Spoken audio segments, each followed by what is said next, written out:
Muito bem, sejam todos bem-vindos a mais uma live. E aí, pessoal? Beleza? Sejam bem-vindos a uma live surpresa. Vamos ver se tem alguém aí para falar com a gente. E beleza, sejam bem-vindos. Live surpresa, não avisei ninguém que ia ter live. E aí, pessoal, beleza? Como é que vocês estão? Tranquilos? Sejam bem-vindos. Boa noite, boa noite, boa noite. Sabadão, todo mundo em casa. E aí, beleza? Tranquilo? Sejam bem-vindos a uma super live. Não, hoje se eu for até às 5, a minha mulher desfaz o casamento, desfaz o matrimônio. E aí, pessoal, beleza? Sejam bem-vindos. Thaís, Lucas, é isso aí. Ana, Nara, Miguel, top demais sua participação na live como Giuseppe. Obrigado, Juninho. E aí, pessoal, beleza? Bruno, sejam bem-vindos. E aí, pessoal, beleza, beleza, beleza? Muito bem, sejam todos muito bem-vindos. Todos em casa, quarentena. Não tem como burlar o sistema. Muito bem, pessoal, sejam bem-vindos então. Olha só, o que a gente vai conversar hoje aqui? Eu quero responder um pouco algumas dúvidas aí de vocês. E aí, Bárbara, tudo bem? Tudo tranquilo? Eu quero responder um pouco algumas dúvidas, algumas perguntas que vocês fazem. Inclusive, vocês podem até fazer as perguntas aqui na live. Tá? Eu quero conversar um pouco com vocês. Quero me aproximar um pouquinho mais de vocês aqui pra gente poder conversar nesse sábado à noite. Já que tá todo mundo em casa mesmo, não tem como sair para encher a cara. Ninguém vai tomar uísque no boteco. Muito bem, pessoal. Olha só. O que eu quero falar pra vocês? Tá? O que eu quero falar com vocês? Olha só. A gente fala muito aqui de vício em pornografia e as pessoas direto, essa é a pergunta que mais surge. Caramba, Miguel, como é que eu me livro, evidentemente, como é que eu saio do vício em pornografia, evidentemente, isso é o que mais aparece. Isso é o que aparece todos os dias, é evidente, é claro que o meu Instagram é sobre isso. E eu queria que vocês entendessem uma coisa. Qual é o grande problema do ser humano? Qual é o nosso problema? Qual é o meu problema? Qual é o teu problema? Qual é o problema de todo mundo? O problema é que o ser humano ele vive em dois mundos. O ser humano ele vive em dois planos, por assim dizer. Ele vive em dois planos, por assim dizer. Então, nós temos um grande problema que é, olha só, olhar para as coisas que foram criadas, olhar para a realidade, olhar para o mundo, olhar para as outras pessoas, olhar para o sexo, olhar para todas as realidades e, olha só, perceber aquilo somente no plano terrestre e material. Eu vou explicar isso aqui, tá? Olha só. Existe um famoso verso da Adélia Prado, tá? Que é um marco, de algum modo, na poesia brasileira, que diz a seguinte coisa, olha só. Acontece, por vezes, Deus me tira a poesia e eu olho para a pedra e vejo só pedra mesmo. Quem aí já ouviu esse verso da Adélia Prado, né? Por vezes Deus me tira a poesia, eu olho para a pedra e vejo só pedra mesmo. E esse é o grande problema do ser humano. A gente olha para as coisas criadas, a gente olha para a pedra e caramba, parece que tem hora que eu vejo só pedra mesmo. Tem hora que eu olho para as coisas e eu não consigo perceber que existe um mundo espiritual. Que aquela pedra, da qual a Adélia está falando, ela é de algum modo um mistério. Ela revela para mim um outro mundo o qual eu consigo de algum modo vislumbrar. Toda a realidade criada, ela é símbolo do mundo espiritual. Uma pessoa, um ser humano, é um símbolo de um outro universo. Uma pessoa é um mistério. Uma pessoa é um símbolo do mundo espiritual. Olha só, o que a gente tem que entender aqui? A gente tem que entender que, olha só, aquilo que as religiões chamaram de graça, vida de graça, é um conjunto de, no cristianismo, no catolicismo, vida de graça, é um conjunto de práticas que vão, vamos dizer assim, fazer com que você permaneça, tá, no mundo espiritual. E a partir dali você vai olhar para a pedra e não vai ver só pedra mesmo. Você vai olhar para a pedra e vai ver como que a pedra é símbolo de um mundo espiritual. As pessoas, elas são exatamente assim? Quer dizer, quando você...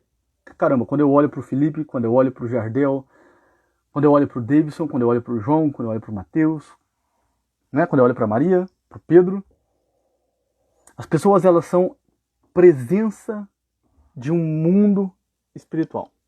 Elas são presença de um mistério. Aquilo que as religiões chamaram, né, e no cristianismo, no catolicismo especificamente, os camaradas chamaram de vida de graça, é um conjunto de práticas, portanto, que vai, de algum modo, inserir você no mundo espiritual, para que você olhe para a pedra e não veja só a pedra mesmo.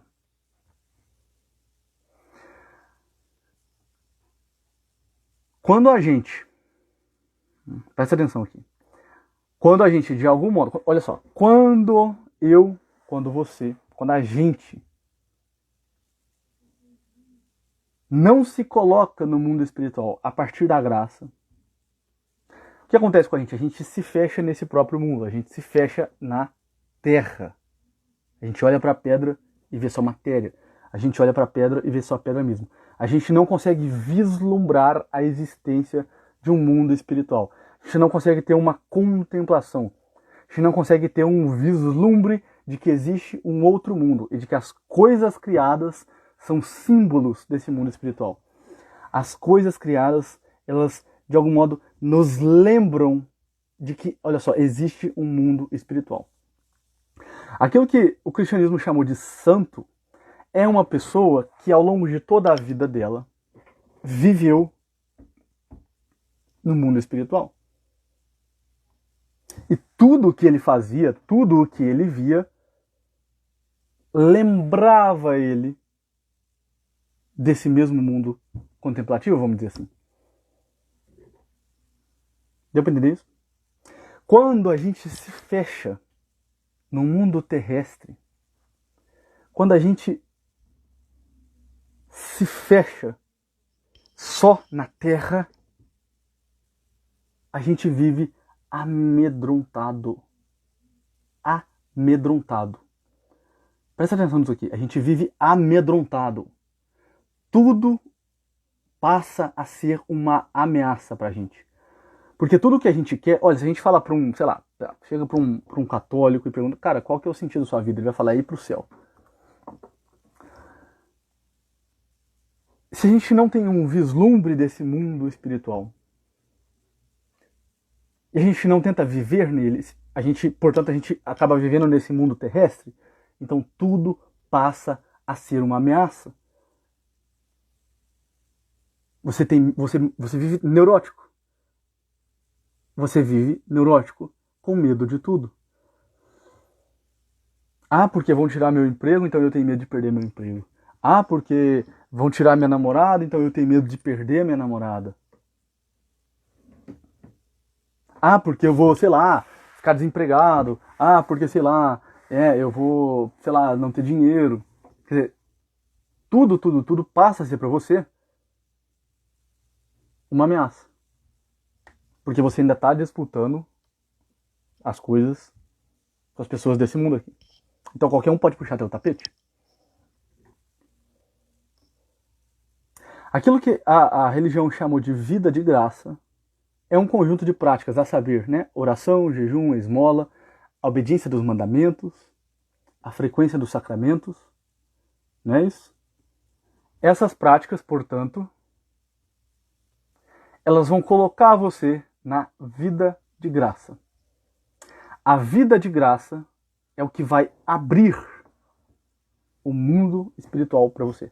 Todos nós, em algum momento da vida, já tivemos a seguinte experiência. Parece que agora algo se revelou e tudo faz sentido. Parece que agora as coisas, né, se mostraram para mim, e elas mostraram a significação delas para mim, elas mostraram o sentido para mim, e eu percebi algo de muito real e valioso aqui. Mas depois a minha inteligência se fecha e eu não percebo mais e eu esqueço. Né? A vida de graça, olha só, né? principalmente no cristianismo, esse movimento é o movimento da graça, que faz com que você perceba que as coisas elas são símbolos de um outro mundo. A graça é aquilo que faz com que você perceba um mundo espiritual.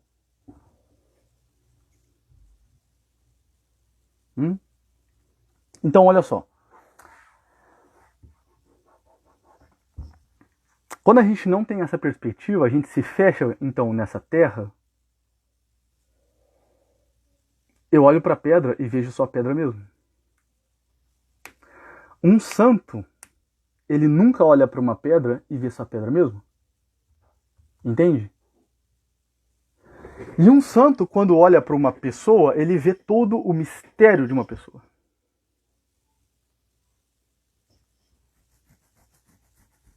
Não é assim? Ora, parênteses, por exemplo, na cabeça do Padre Pio, a regra, presta atenção nisso aqui, na cabeça do Padre Pio, a obediência, presta atenção, na cabeça do Padre Pio, na cabeça de Santa Teresa, na cabeça de Santo Agostinho, na cabeça de Santo Tomás de Aquino, a regra moral, a obediência da regra moral é uma consequência do vislumbre desse mundo espiritual. A obediência à regra moral, na cabeça do santo, é uma consequência, é um desmembramento, é um desdobramento da constatação de uma experiência espiritual. É um olhar, exatamente. Vamos voltar no verso da Adélia Prado? Caramba, é que às vezes Deus me tira a poesia, eu olho para a pedra e vejo só pedra mesmo. É que às vezes Deus me tira a poesia, eu olho para a pedra e vejo só pedra mesmo. Aquilo que o cristianismo chama de vida de graça é o que faz com que você olhe para a pedra e perceba que não é só pedra mesmo. É um olhar. É um olhar. Quando a gente, olha só, não tem, portanto, vida de graça, oração, jejum, esmola, quando a gente existencialmente não está tentando se inserir na vida de graça, o nosso olhar passa a olhar para a pedra e ver só pedra mesmo. O nosso olhar passa a olhar para uma pessoa e ver só carne mesmo. O nosso olhar passa a olhar para o mundo e ver só matéria, e ver só terra. E ver só terra. Na cabeça de um santo, de um Padre Pio, como eu falei, a obediência da regra, ela é um desmembramento, é um desdobramento da contemplação do mundo espiritual. Olha só, essa não é a cultura de hoje, quer dizer, a cultura de hoje, ela cortou a possibilidade da gente ver o mundo espiritual. A cultura de hoje, a educação, os professores, os psicólogos, os médicos, as artes, elas cortaram a possibilidade de olhar para a pedra e não ver só pedra mesmo. Elas cortaram a possibilidade de que, caramba, o mundo é um mundo simbólico. E que as coisas são símbolos de uma presença, de um mundo espiritual, de um mistério.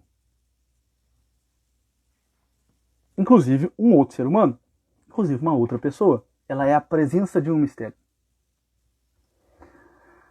Como a cultura cortou essa possibilidade, então a gente só está no mundo terrestre. Essa terra. E aí, meus filhos, o que acontece? A gente vai tentar ter religião, a gente vai tentar ser católico, a gente vai tentar ser, sei lá, evangélico, sei lá, a gente vai tentar ser, sei lá, ortodoxo, a gente vai tentar ter religião. O que vai acontecer? Se a gente não tem um vislumbre de um mundo espiritual, que, como eu falei, na cabeça de um santo, a obediência da regra, ela é um desmembramento dessa visão. Se a gente não tem a percepção de um mundo espiritual, a religião, o que sobra para a religião? A obediência à regra. Presta atenção nisso aqui. O que sobra na religião? A obediência da regra. Então, essa é a origem do moralismo. Quando a gente para de perceber o mundo como símbolo da presença do universo, como símbolo, presta atenção nisso aqui, quando a gente para de perceber o mundo como símbolo que arrebata o nosso peito para o mundo espiritual, quando a gente não tem mais esse vislumbre do mundo espiritual, a gente só tem a regra. E aí a obediência da regra, ela não faz o menor sentido. A obediência cega. Porque olha só, meus filhos, o catolicismo, a intenção dele, portanto, é inserir você no mundo espiritual. A vida de graça, a intenção da religião, a intenção do catolicismo e do cristianismo de modo geral, é inserir você no mundo espiritual. Não é fazer com que você obedeça a regra.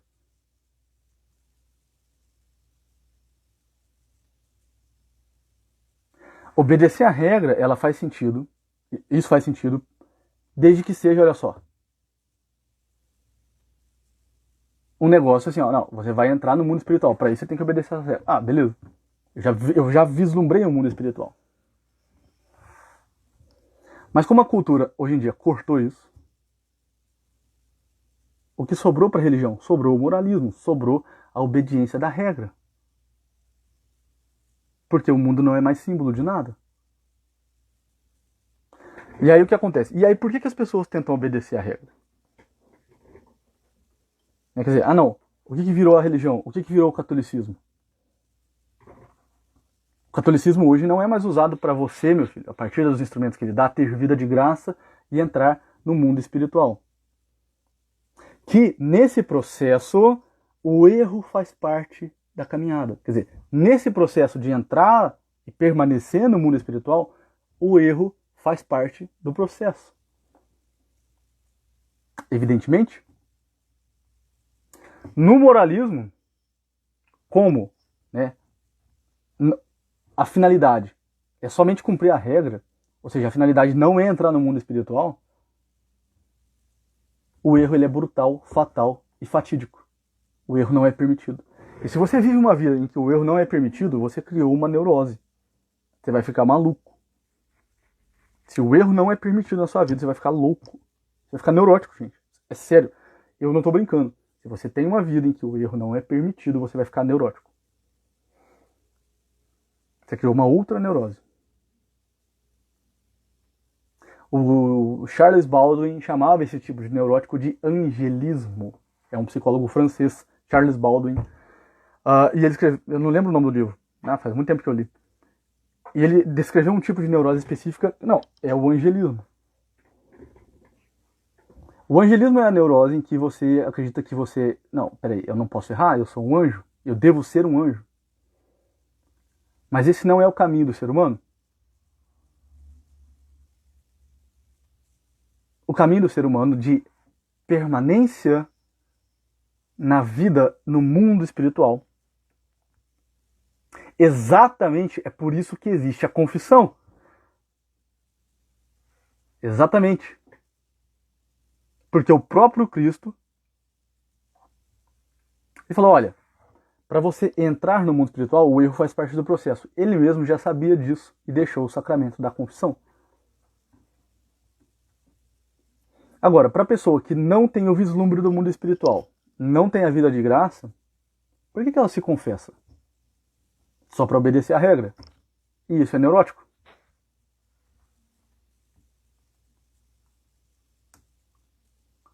O politicamente correto não passa desse moralismo que se preocupa somente com as regras. Exatamente.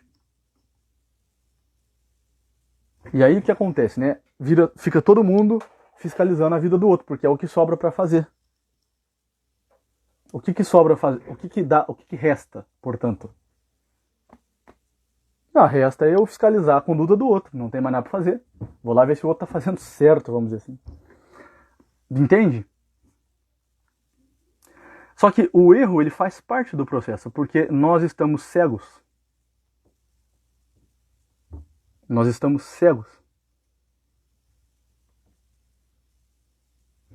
E o que é o erro? O erro é justamente quando você desfruta de algo criado sem a percepção clara da finalidade para a qual aquilo foi criado. O erro é errar o alvo.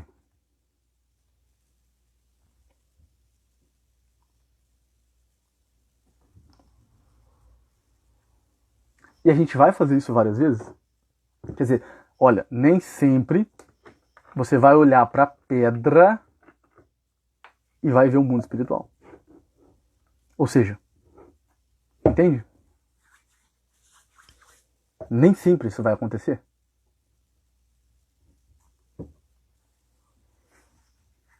Estão entendendo?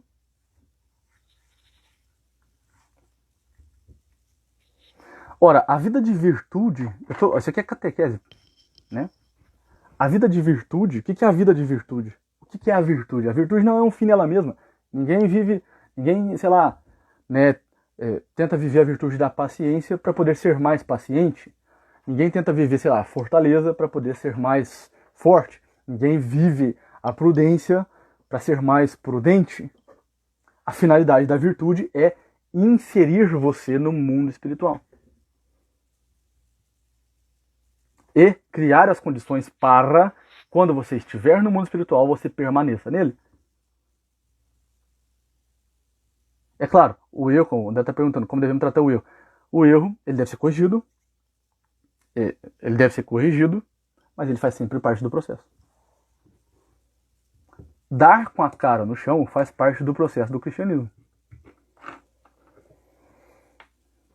Não tem problema, você continua com a vida de graça, frequentando os sacramentos, obedecendo os mandamentos, oração, jejum, esmola, usando lá, fazendo isso daí. Ou seja, tendo vida de graça, que com o tempo isso vai limpando você. E você vai olhando para a pedra e não vendo só mais pedra. E não vendo só pedra mesmo. Vocês estão entendendo? O que acontece, por exemplo, com o sexo? Com a pornografia? Se você corta do sexo a realidade, a finalidade para a qual ele foi feito, que é gerar vida, você está errando o alvo.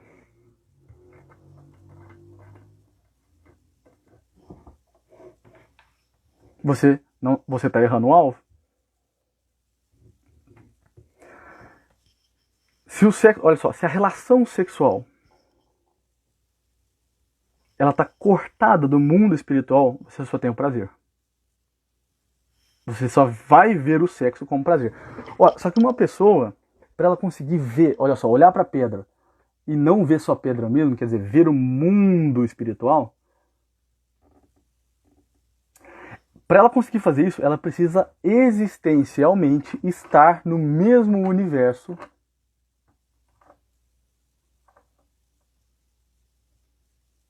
do sujeito que está, olha só, indicando para ela aquilo. Essa é a dificuldade da gente, por exemplo, conseguir compreender algumas atitudes dos santos. Quando a gente olha, por exemplo, São Bento dando uma surra em alguém, ele fazia isso realmente, ele dava uma surra, ele batia nos seus monges, a gente tem a dificuldade de entender. Porque São Bento, inclusive hoje foi dia dele, né? São Bento existencialmente estava no mundo espiritual. Existencialmente ele estava no mundo espiritual. E por isso que nós temos a dificuldade de entender isso aí. A gente nunca vai entender o que ele está fazendo, porque a gente precisa estar existencialmente lá.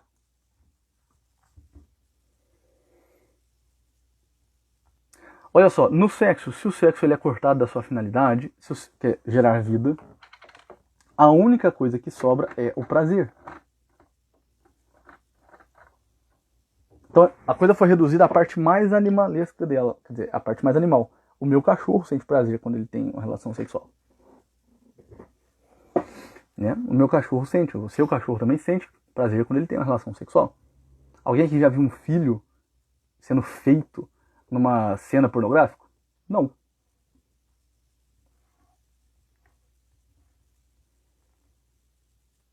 Só que como é que eu vou ver o sexo tal como ele... Olha só, uma pessoa, inclusive aquelas atrizes que estão ali, elas também são símbolos do mesmo mundo espiritual.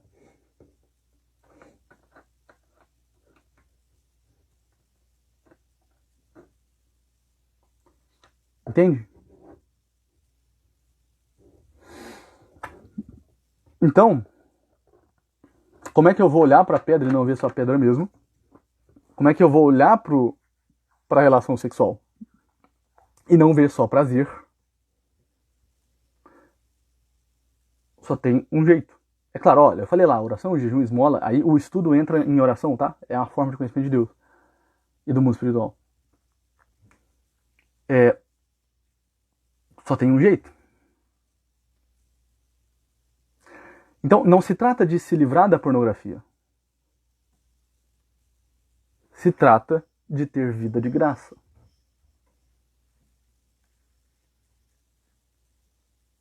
Para poder estar no mundo espiritual. Não se trata de obedecer uma porcaria de uma regra. Entende isso?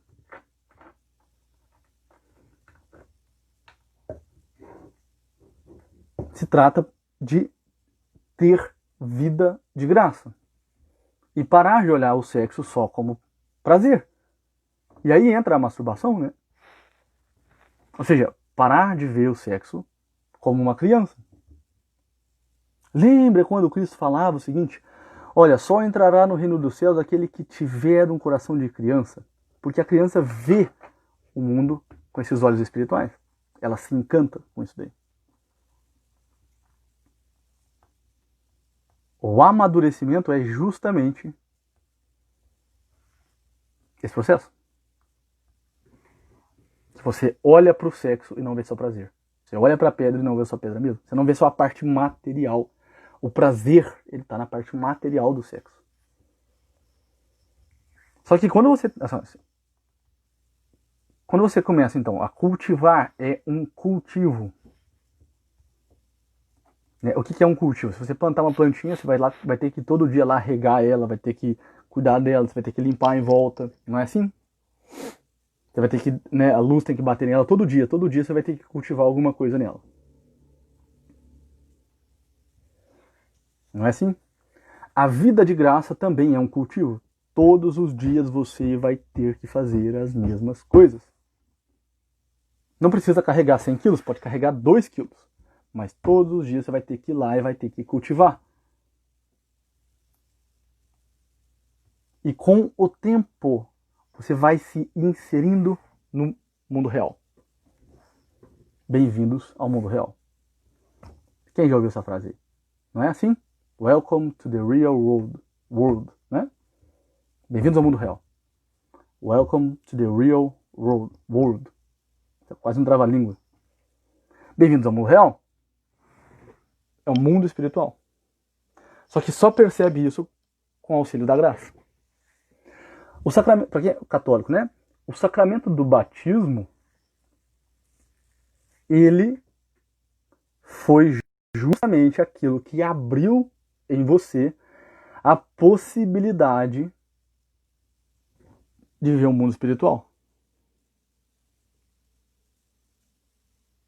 O pecado original, ele é o fechamento nesse próprio mundo. O pecado original, ele, olha só, é o que faz com que você olhe para a pedra e veja só pedra mesmo. Que você olha para uma pessoa e você só vê corpo. Aquilo que no cristianismo é chamado de pecado original é isso aí. O batismo é aquilo que mata o pecado original em você. Olha a importância disso. E faz com que, olha só, você consiga agora perceber o mundo real. Perceber o mundo espiritual. O batismo e a morte de Cristo na cruz. Antes da morte de Cristo na cruz, isso não era possível para nós. A gente estava condenado a viver no nosso próprio mundo material. A gente estava condenado à morte. Quando Cristo morre na cruz, ele, olha só, abriu o quê? O livro da vida. O mundo real. O mundo espiritual. O que para uma pessoa assim? Uma pessoa que ela recebeu a semente, que é o batismo, e ela cultivou essa semente, que é a vida de graça. Porque você pode ter recebido o batismo, mas não ter cultivado essa semente. E essa semente, ela ficou soterrada. E aí você olha para a pedra e vê só pedra mesmo.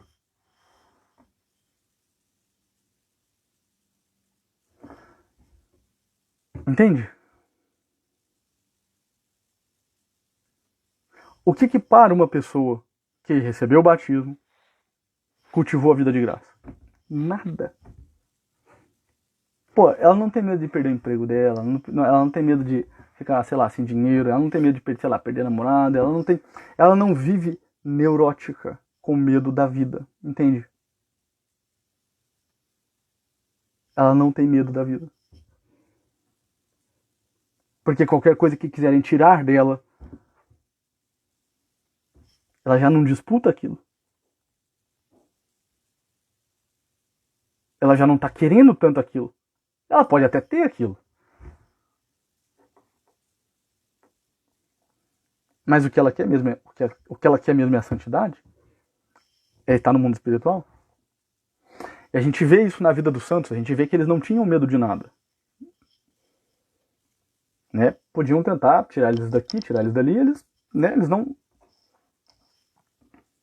É isso que é morrer para esse mundo? Eles tinham morrido para esse mundo.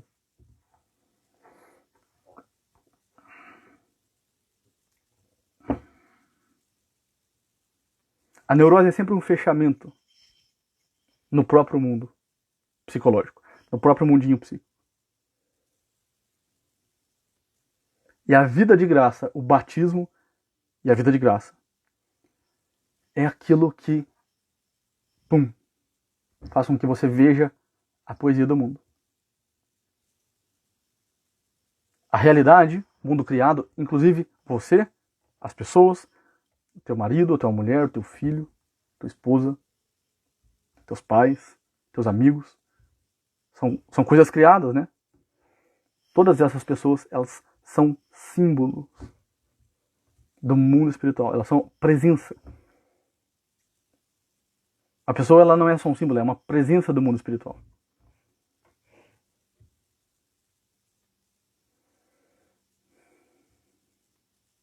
Olha só, eu gostaria de ajudar uma pessoa, mas não consigo fazer mais nada por ele. O que a gente... Olha só.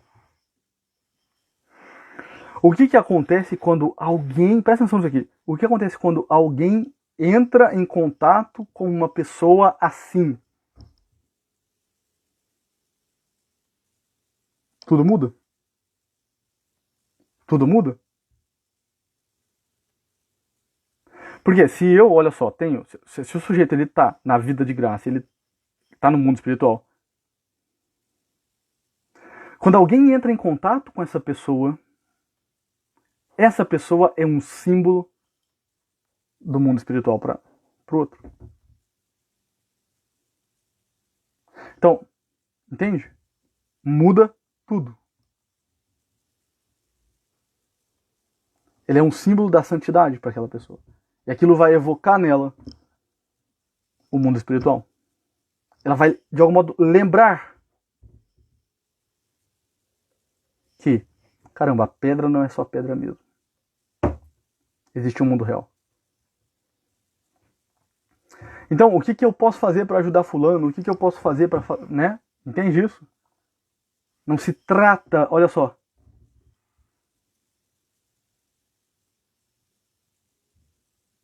E olha que...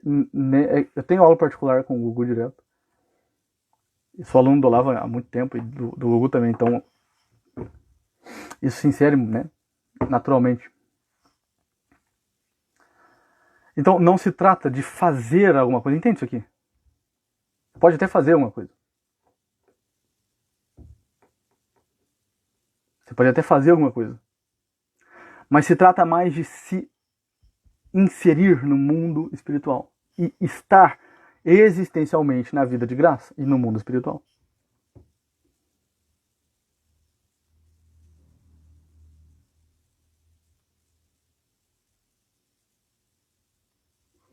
Oi, Laura, tudo bem? Vai ficar salvo assim, vou colocar aí no IGTV. O Henrique já perguntou umas 1000 vezes se vai ficar salvo. Vai ficar assim. Tá? Então,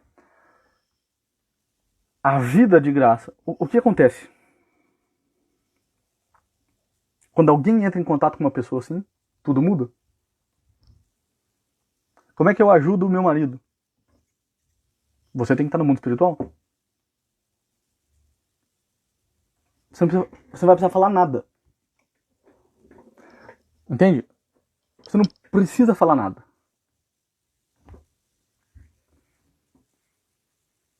Você vai ser presença do mundo espiritual para ele. O que acontece? Se a gente não tem mais esse vislumbre da vida espiritual, do mundo espiritual, a gente só tem essa terra. E aí como é que a gente vai ajudar o outro? É só falando. Na verdade, a gente só vai encher o saco. Entende? A gente vai querer que o outro esteja num lugar que nem a gente está. E essa é a porcaria do moralismo. É um louco, um cego guiando outro cego. É um louco guiando outro louco.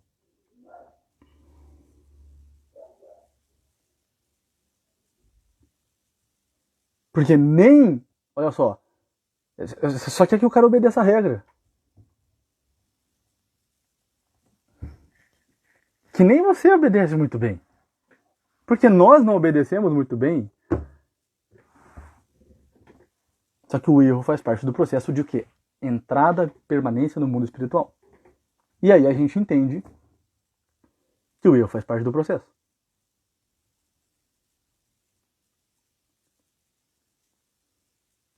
Como é que você educa uma criança? Como é que você educa um filho seu, por exemplo?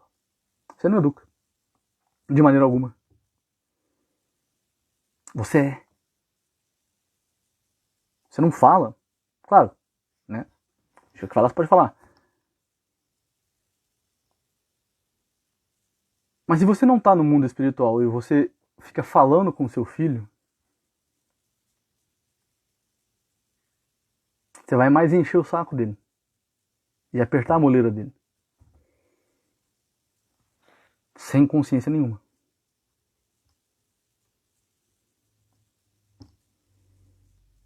Sem consciência nenhuma. Esse é o sentido da educação. A educação, ela foi feita para colocar você no mundo espiritual. A educação foi feita para que você permaneça no mundo espiritual. Desde pequeno.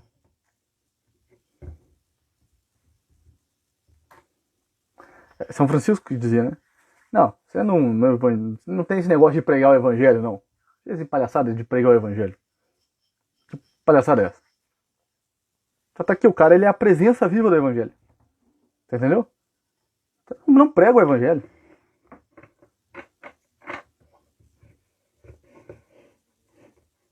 Porque hoje em dia, o que acontece? O sujeito fala o evangelho. Mas isso não adianta porra nenhuma. Entende? A educação, ela é isso aqui. Ela é levar as pessoas para o mundo espiritual. Só que a cultura de hoje, ela não é assim. A cultura de hoje, ela não educa você para isso. A cultura de hoje educa você para esse mundo. Então, é só prazer. É só o medo. É só a angústia. É só isso que existe. É só o desespero. E nunca, nunca, nunca se teve tantos números de neuroses, esquizofrenias, depressão, ansiedades, quanto no nosso tempo.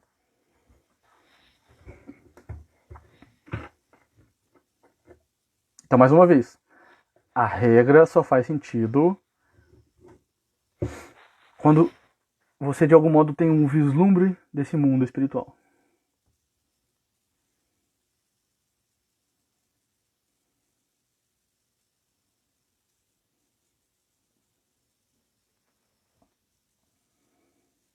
Deu pra entender isso aí?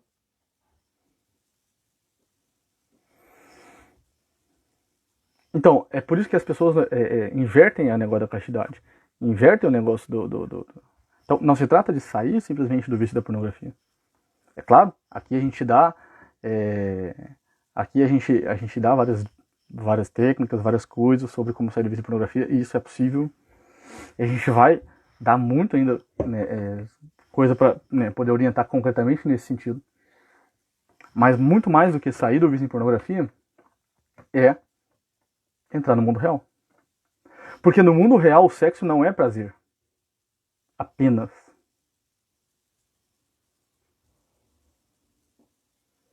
Só que como você terrestrializou o seu olhar, você só vê prazer no sexo.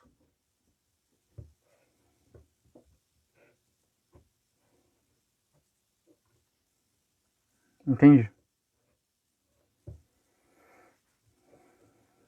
Entende isso? Esse é o grande problema da pornografia. Por que a pornografia mente? O que é a mentira? A mentira é a redução do mundo espiritual. Por isso que aquela frase do Ítalo, né, do Ítalo Marcilli, é muito simbólica e muito real, na verdade. Bem-vindos ao mundo real. Esse é o mundo real. Esse é o mundo real.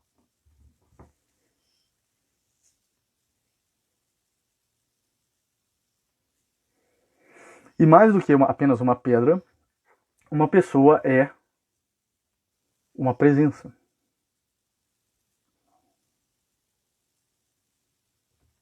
Mais do que uma pedra, uma pessoa é uma presença. Ela é uma poesia.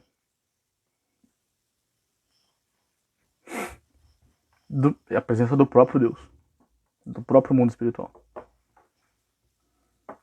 Algumas pessoas se esquecem disso. Deu pra entender? Muito bem. O mundo real é a transcendência, é um olhar para o alto. O mundo real é um composto.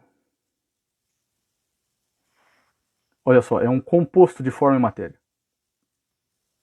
O ser humano ele vive em dois planos. Na Terra, ao mesmo tempo, olha só, as coisas. A pedra, ela é ao mesmo tempo pedra matéria, mas ela é também ao mesmo tempo presença e símbolo de um mundo espiritual. Esse é o mundo real.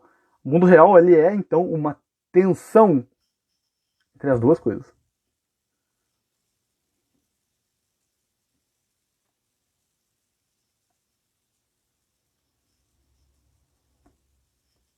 O mundo real também não é só alminha pura, entendeu?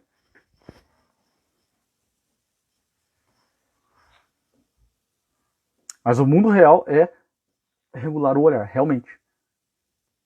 E onde é que está esse mundo espiritual que está contido naquela pedra ali? Está naquilo que nós chamamos de eternidade. Na eternidade.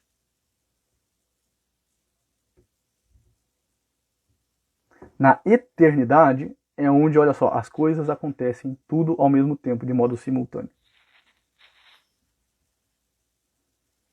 Porque se eu destruir aquela pedra, se eu quebrar aquela pedra, se eu jogar ela fora, ou seja, se eu acabar com a matéria daquela pedra,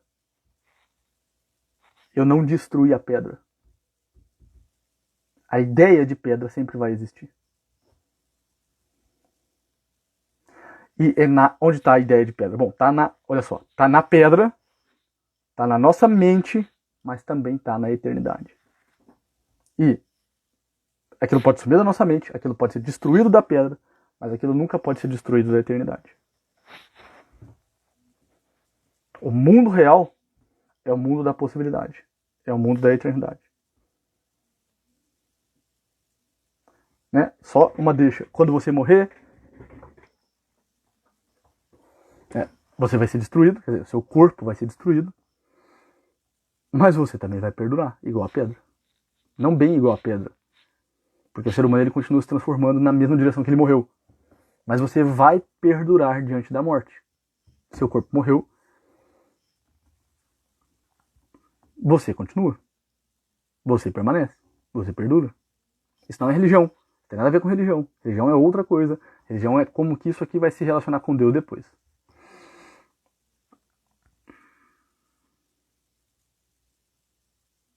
Mas a vida humana, ela tem um início, mas ela não tem um fim. Se eu considero que a vida humana, ela tem um início e ela termina aos 80, 90 anos com a morte do corpo, eu tenho uma filosofia, eu tenho uma psicologia, eu tenho uma forma de viver. Mas se eu entendo que a nossa vida, que a vida humana, ela tem um início, mas que eu perduro depois da morte, eu tenho uma outra psicologia. Quer dizer, a vida humana é todo esse arco aqui. Ela não vai só até aqui, ela é todo esse arco aqui. Essa é a minha vida, esse sou eu. Quer dizer, tudo aquilo que entra pro ser não pode voltar ao nada. Então você, com a morte do corpo, não vai desaparecer. Ao nada você não volta.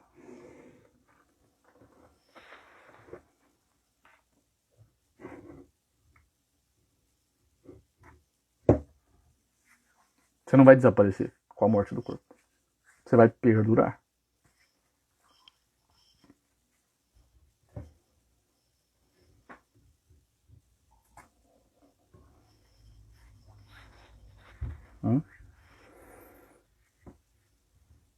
É exatamente isso que vai acontecer.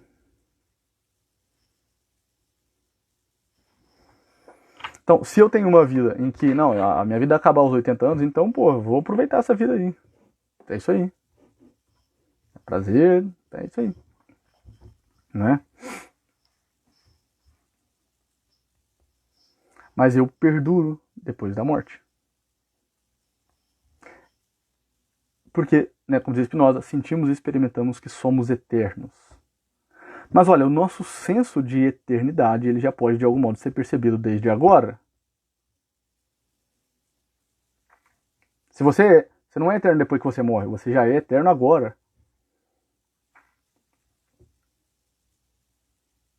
O seu eu eterno, ele já pode ser inclusive percebido de algum modo agora. Ele não pode ser abarcado totalmente, mas ele pode ser de algum modo percebido. E depois do corpo, quem permanece? Bom, você. Tá bom? Muito bem, pessoal. Vamos dormir. Ou não, né? Muito bem, pessoal. Então é isso.